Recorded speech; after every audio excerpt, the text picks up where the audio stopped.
안녕하세요, 오신만입니다. 오늘은 내 지극히 개인적인 생각을 영상으로 담아봅니다. 내가 상종하지 않고 절대 어울리지 않는 인간의 부류가 있는데, 가난한 척 하는 사람들, 절대 손해 안 보려 하는 사람들이에요. 내가 사업을 시작하고 나서 가장 크게 배신감을 느꼈던 인간 군상이 가난해 보이는 사람들이에요. 말 그대로 가난한 사람이 아닌 가난한 척 코스프레 하는 사람입니다. 지금은 노안으로 사업을 접어 거래를 안 하는데, 내 거래처 중에 굉장히 궁색한 삶을 사는 거래처가 있었어요. 한겨울에도 길거리 노점에서 장사하면서 점심시간에 미지근한 물에 밥을 말아 김치 반찬 하나로 집에서 싸온 도시락을 먹었어요. 늘 싸구려 옷을 입고 다녔고요. 난 다른 거래처보다 이 사람한테 물건을 굉장히 싸게 줬어요. 그렇게 악착같이 돈을 버는 모습에 난 처음엔 감동을 했습니다. 그런데 10년이 넘는 시간이 지나도 그 궁색한 사람의 모습은 변하지 않았어요. 아니, 날 알기 10년 전부터 이미 장사를 했던 사람이고요. 과거엔 시장 경기가 훨씬 더 좋았을 때라 분명 돈을 꽤 벌었을 텐데, 늘 죽는 소리를 했고 물건을 가져갈 때면 늘 깎아서 사람을 아주 피곤하게 했어요. 분명 깎아줬는데 결제 금액의 끝자를 또 깎는 겁니다. 예를 들면 127만 5천 원이면 125만 원만 줬어요. 그래도 힘들게 장사하신다는 생각에 그냥 좋게 넘어갔습니다. 하지만 나중에 알고 보니까 상당한 재산을 가진 부자였어요. 굳이 저렇게 안 살아도 죽을 때까지 놀고 먹고 살아도 될 정도로 부자였어요. 내가 그동안 뭐 때문에 다른 거래처보다 가격을 싸게 줬을까 싶었죠. 다른 도매처에서 물건을 살 때도 항상 몇 푼 되지도 않는 돈 때문에 싸웠어요. 쉬는 날도 없이 비가 오나 눈이 오나 땡볕에도 늘 길거리에서 혼자 밥과 김치 쪼가리 반찬 하나로 점심을 때웠습니다.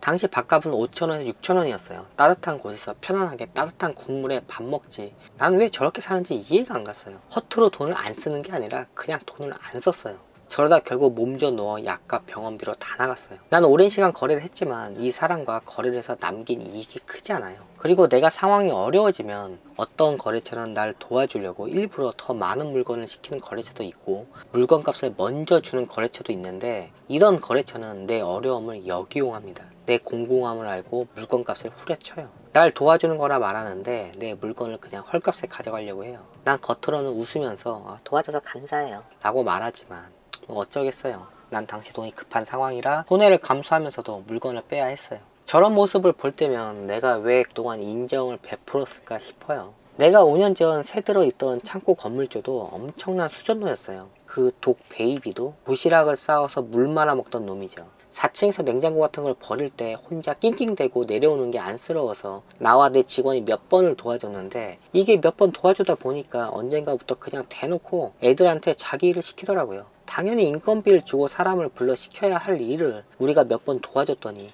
이게 나중에 당연한 줄 알더라고요. 건물 관리인이 하나 있었는데 3개월마다 바뀌었어요. 건물주는 퇴직금을 줘야 하는 이유 때문에 사람을 잘랐던 겁니다. 월급도 최저시급에 한참 못 미치는 월급을 줬어요. 80만원 줬던 걸로 알고 있어요. 취업이 힘든 사람들을 고용해서 말도 안 되는 월급을 주고 부려먹었어요. 그리고 이 건물주는 세입자들이 나갈 때면 건물 파손을 빌미로 늘 보증금 일부를 까고 줬어요.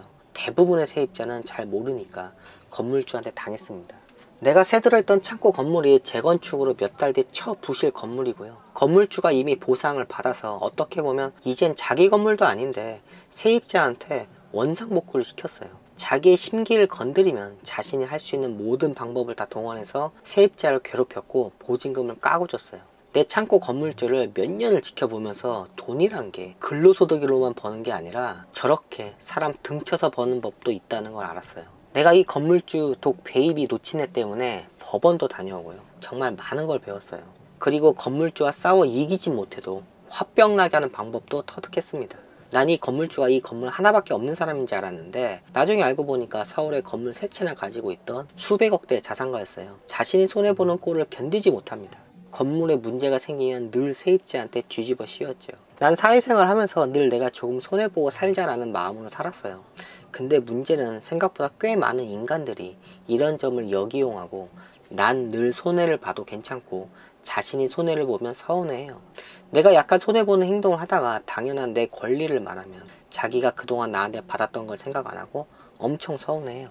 자린고비 수전노인 사람이 두 부류로 나뉩니다. 진짜 자기밖에 모르고 피도 눈물도 없는 인간이 있는 반면에, 예전 영상에서도 말했지만 자기 자신한테만 인색한 사람이 있어요. 멀리서 보면 둘 다 똑같은 인간 말종 사람 같은데 가까이서 지내보면 완전 틀리죠. 자기 자신한테만 인색한 사람은 돈을 쓸 때 써요. 아주 멋지게 씁니다. 자신과 통하고 자신이 좋아하는 사람과는 자기 것을 나눠요. 그 대표적인 게 밥과 음식이에요. 내가 예전 영상에서도 몇 번 말했지만 난 밥값과 먹는 걸로 치사하게 구는 사람과는 일을 안 합니다. 내가 사업하기 전 다른 사람 밑에서 일할 때 그나마 좋았던 기억의 사장들 보면 공통점이 먹는 걸로 사람 서운하게 하지 않았어요. 자영업을 하면서도 만났던 사람들 중에 좋았던 사람들은 함께 좋은 음식, 맛있는 음식을 먹으러 다녔고 그들은 좋은 것을 베풀고 생색내지 않았어요. 물론 처음 만나서 한번 좋은 음식을 대접할 수 있기 때문에 한 번의 만남으로 상대를 100% 평가하기에는 오류가 많아요. 그래서 상대를 평가하기엔 만남의 횟수와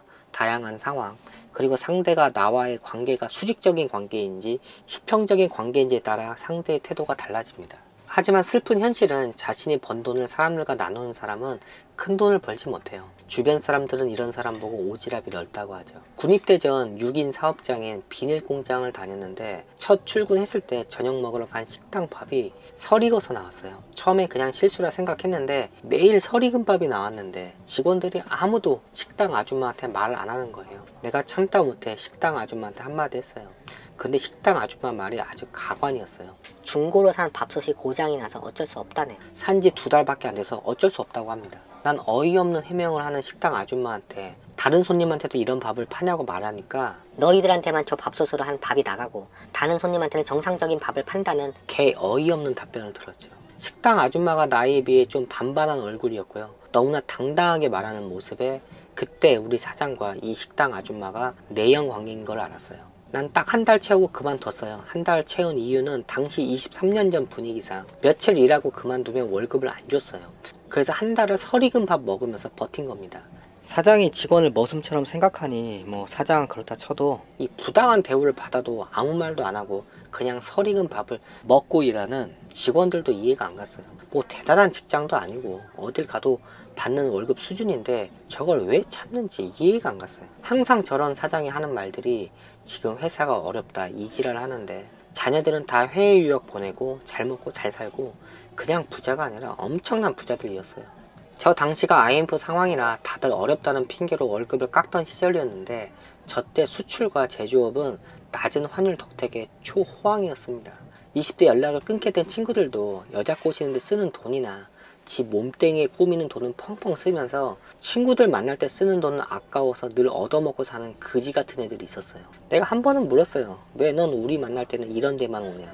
너가 늘 말하는 분위기 좋고 여자 많은 곳에 우리도 데려가 달라 말했어요. 그 친구 말, 야 그런 데를 쪽팔리게 어떻게 니들 데리고 가냐? 니들하고 비싼 술을 어떻게 먹어? 말이 끝나자 분위기가 급 싸늘해졌어요.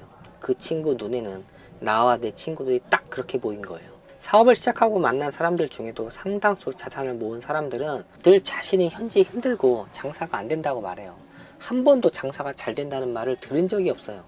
진짜 사업이 기울고 힘들어져 일용직에 내몰리고 이혼하고 가정이 작살이 난 사람들도 있는데 분위기 파악 못하고 늘 자신이 가장 힘듭니다. 보면 진짜 돈 버는 사람이 아니라 어설프게 버는 사람이 돈도 잘 쓰고 돈 있는 척해요. 사업 초창기에 다들 거래처가 없고 힘들어서 협업을 많이들 했는데 자신의 물건에 대한 이익은 철저히 챙기고요. 서비스 주거나 깎아주는 물건은 늘 다른 사람의 물건이었어요.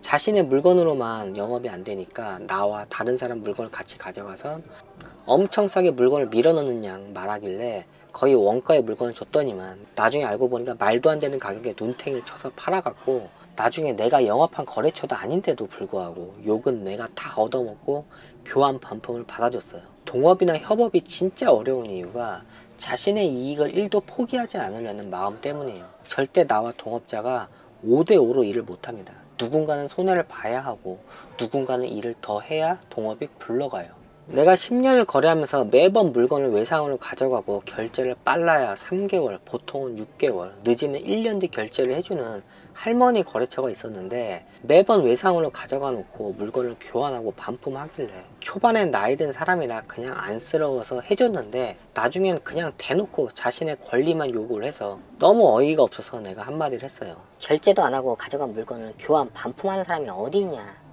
그동안 내가 말을 안 해서 그렇지 이게 상도냐고 따졌어요. 10년 동안 화를 안 내다가 처음 화를 냈습니다. 나이든 거래처는 말도 없이 휙 돌아가더니 그 다음부터는 날 봐도 아는 척도 안 하고 눈길도 안 주고 다른 집에서 바로 결제해주면서 군소리 없이 물건을 가져갔어요. 10년을 거래했는데 갑자기 일면식도 없는 사람이 돼버렸죠. 뭐 좋을 때는 내 막내 아들 갖다 대니 조카 같다, 딸이 있으면 사위 삼고 싶다, 뭐 이런 소리 하던 사람인데 내가 할 말을 했을 뿐인데 그 말이 서운했는지 알고 지낸 10년이라는 시간이 무의미해졌어요. 이렇게 자기의 사소한 이익만 주장하다가 틀어진 사람이 한둘이 아닙니다. 난 그래서 밑도 끝도 없는 칭찬을 존나 싫어합니다. 대체적으로 자신은 손해 안 보고 남을 등쳐먹는 인간들이 유해주는 척, 생각해주는 척, 좋은 말, 칭찬을 많이 해요. 말은 돈이 안 들거든요. 여태까지 저런 말 하는 인간들 치고 진짜 내가 어려울 때 도와주는 인간들을 본 적이 없어요. 날 도와준 사람들은 저런 쓸데없는 말 안 하고 그냥 소리 소문 없이 도와줍니다. 생색도 안 내요. 거래를 하다 보면 작은 것에 목숨 거는 사람들 많이 봐요. 큰 호의를 베풀고 싶어도 상대의 작은 마음을 확인하는 순간 베풀고 싶던 호의가 없어져요. 그리고 마음이 가난한 사람은 큰 호의를 받아도 보상을 싸게 해줍니다. 그리고 자신이 보답을 했다고 생각하죠. 그래서 난 불편한 사람들한테 무언가 받질 않아요. 어차피 대단한 걸 해주지도 않고 별거 아닌 걸 받고 난 나중에 큰 걸 해줘야 하기 때문이죠. 적어도 내 근검절약으로 인해서 타인한테, 내 주변 사람들한테 피해 주지 말아야 한다고 생각해요. 내 기준치를 넘어서는 근검절약은요, 주변 사람들한테 피해를 줍니다. 소비 잘하는 사람을 미래가 없다, 생각이 없이 산다 비난할 게 아니라 그 사람들 때문에 우리 자영업자가 먹고 사는 거고 경제가 발전하고 쓸데없어 보이지만 언젠가 쓸 것 같은 것들이 상품으로 나오면서 세상이 발전하는 겁니다. 만약 진짜 저렇게 아끼고 안 쓰는 미니멀족이 많아지고 저런 사람이 대부분이라면 우리는 사업도 못하고 사업이 안 되면 투자로 얻는 수익도 없을 거고 우리는 꼭 필요한 물건 외엔 자급자족, 채집, 수렵으로 먹고 살아야 합니다. 돈 있는 사람이 진짜 서민처럼 살아버리면 사회에 좋을 게 아무것도 없어요. 돈 쓰는 게 아까워 찬바람 맞으면서 물 말아먹던 사람들이 결국엔 후회를 해요. 그렇게 아끼고 안 먹고 모아둔 돈을 병원에서 다 가져간다고.